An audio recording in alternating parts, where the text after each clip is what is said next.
Gracias, don Víctor. A ver, la extradición es un proceso que inicia con una autorización que concede la Secretaría de Relaciones Exteriores para admitir una solicitud de un país distinto al nuestro, a una jurisdicción distinta a la nacional.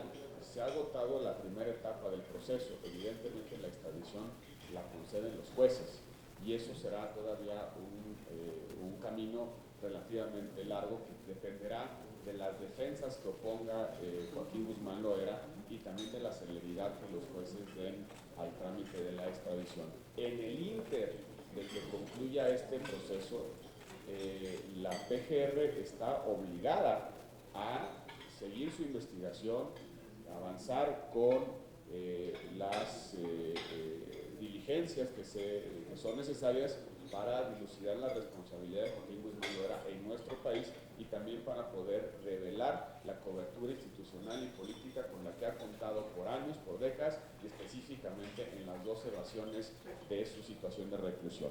Tiene tiempo la PGR para que mientras se resuelve la extradición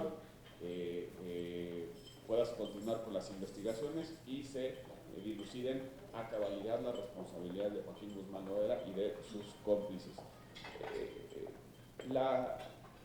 Los procesos de extradición son mecanismos de colaboración entre 2 jurisdicciones.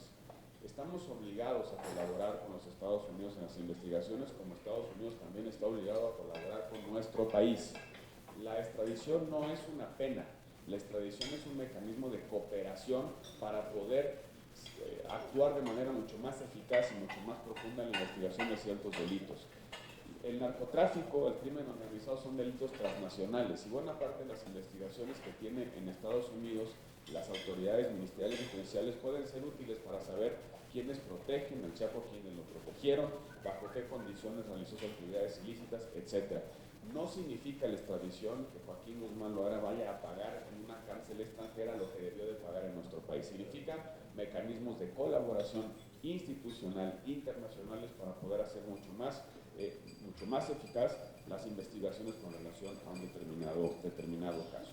Yo creo que en el proceso de la extradición tiene tiempo la PGR y está obligada a continuar con sus investigaciones, dilucidar las responsabilidades y castigar a los culpables. Se podrá ir el Chapo extraditado, pero tiene la PGR que encontrar a quienes han apoyado, cubierto o protegido durante los últimos años y específicamente en las 2 evasiones que ha protagonizado Joaquín Guzmán Loera.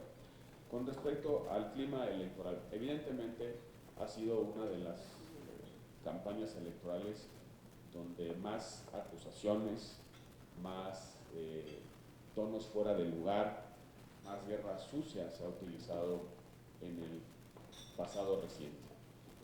Muchas mentiras, se ha difundido información que ha sido notoriamente falsa. Yo no soy de la idea de que eso se tenga que resolver por la vía de reglas. Nuestra democracia está asfixiada en el debate público. Nuestra democracia está sobreregulada. Creo que la solución a este tipo de campañas electorales tiene que ver más con las actitudes de los contendientes que un asunto de reglas. Podemos poner una regla adicional que diga que no se permiten decir mentiras en las elecciones, por cierto, ya más o menos lo dice la ley.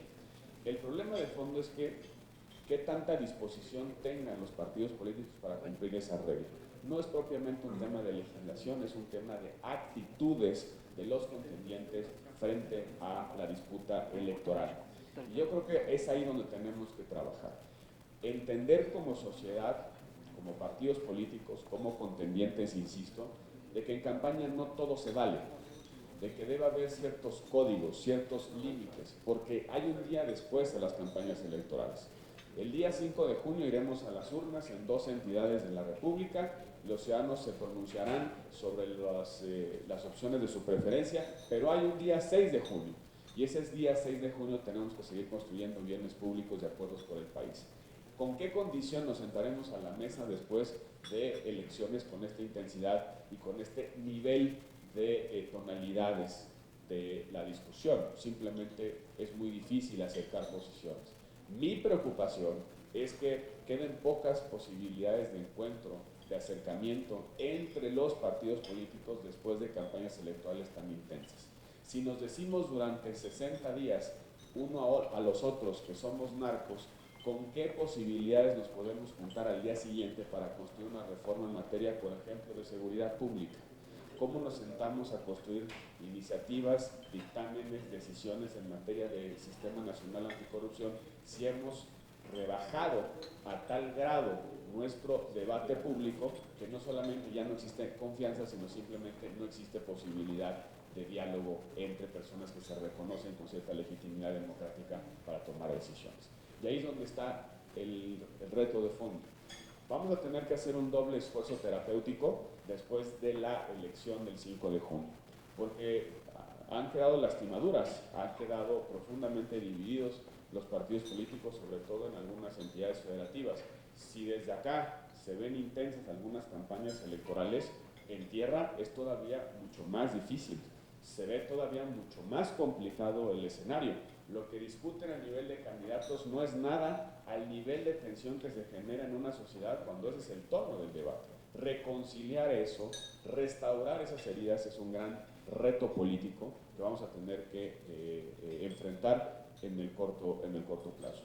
Contestando la pregunta de manera concreta, yo no creo que sea un problema de legislación, creo que es un problema de actitudes de los contendientes y creo que debemos entender como democracia, como sociedad, de que en campaña no todo se vale y que tenemos que empezar a cuidar los puentes de entendimiento pasados los episodios electorales. Héctor Figueroa, el Excelsior Televisión. Buenos días. Preguntarle si a raíz de